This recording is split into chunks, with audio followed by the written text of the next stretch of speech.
Bon Iver.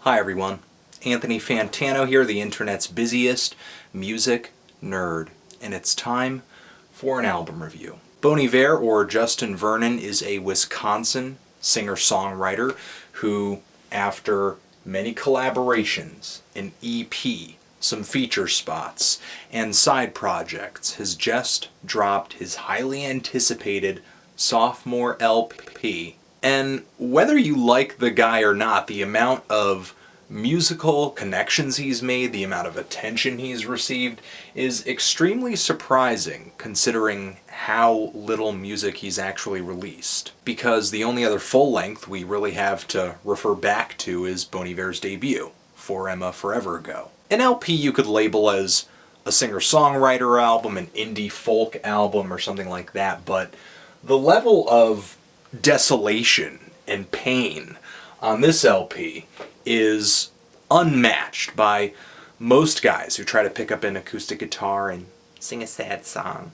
But anyway, the vocals and a lot of the emotions that made For Emma such a powerful release remain intact on this new LP. But the most noticeable shift between the first LP and this one, even Blood Bank in this one, is that there is a lot more instrumentation to account for on this, which is something that Bon Iver might not have been able to pull off if a sophomore album came just a year after For Emma. French horn, trumpet, different saxophones, clarinet, flute, string arrangements, piano, synthesizers, drums, various effects too. It's definitely a step up from the sparse percussion and the guitar and vocal layering that was happening on the first LP. But the thing is, for me, these new sounds, these new instruments, these new textures are executed throughout this album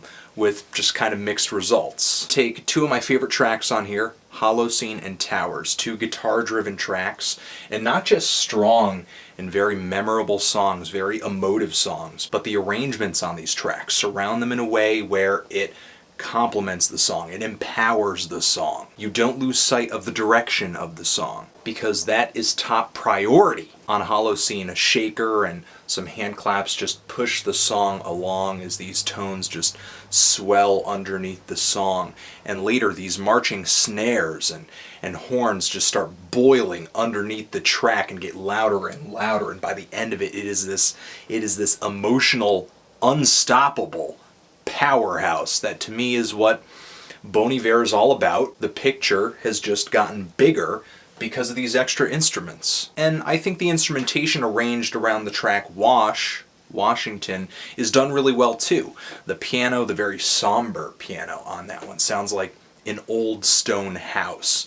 Meanwhile, the strings and the vocals just kind of wrapping around it are like decades or maybe even centuries of ivy growing on it. It just sounds so pretty. It's like a place I want to live. If every song here was as focused or as well arranged as those three tracks, I would be in heaven.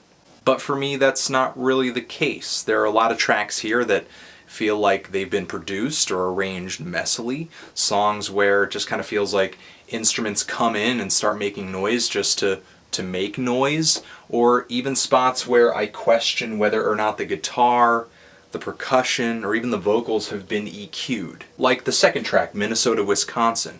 I love the first half of that song. Such warm voices, such a beautiful and memorable melody.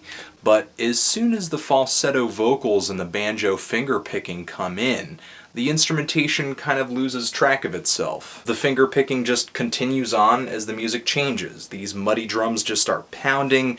There are these distorted bass farts. It's like three things that have nothing to do with each other. Michicant is a track where I enjoyed the song, I enjoyed the vocals, the horns were a nice touch, but I wonder if a single percussive sound on that whole track was EQ'd or even mixed. Hinnom, Texas is another weird track for me. It doesn't really feel like a song. It just kind of feels like a spot of filler that exists merely to prove that there are sounds on this album that were not on the last album. I've already reviewed the song Calgary in a previous video, and I don't really feel any different on that song now than I did then, and I don't really have any burning desire to return to it even after revisiting it here. I'm still left wondering, why do the manipulated guitars squawking over this track feel so aimless, like they're just there to be there? Why does the explosion toward the end of the track feel so flat and one-dimensional? The last section of this LP has led to a bit of controversy,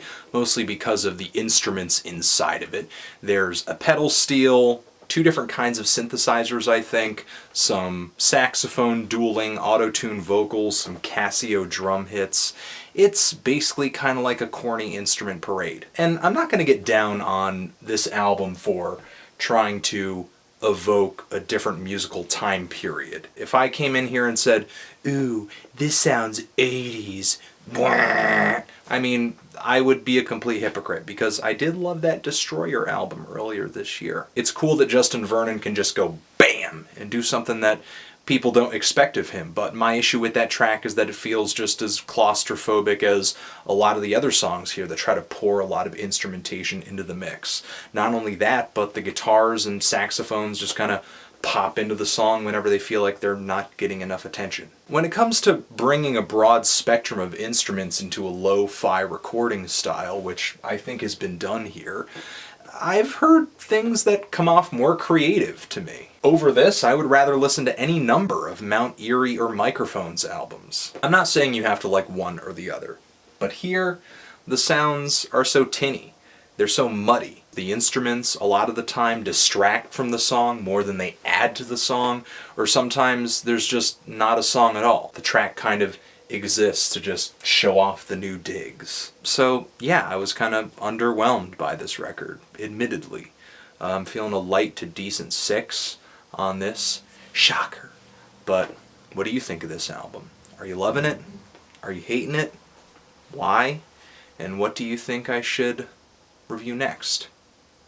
Anthony Fantano, Bon Iver, Bon Iver Bon Iver, forever.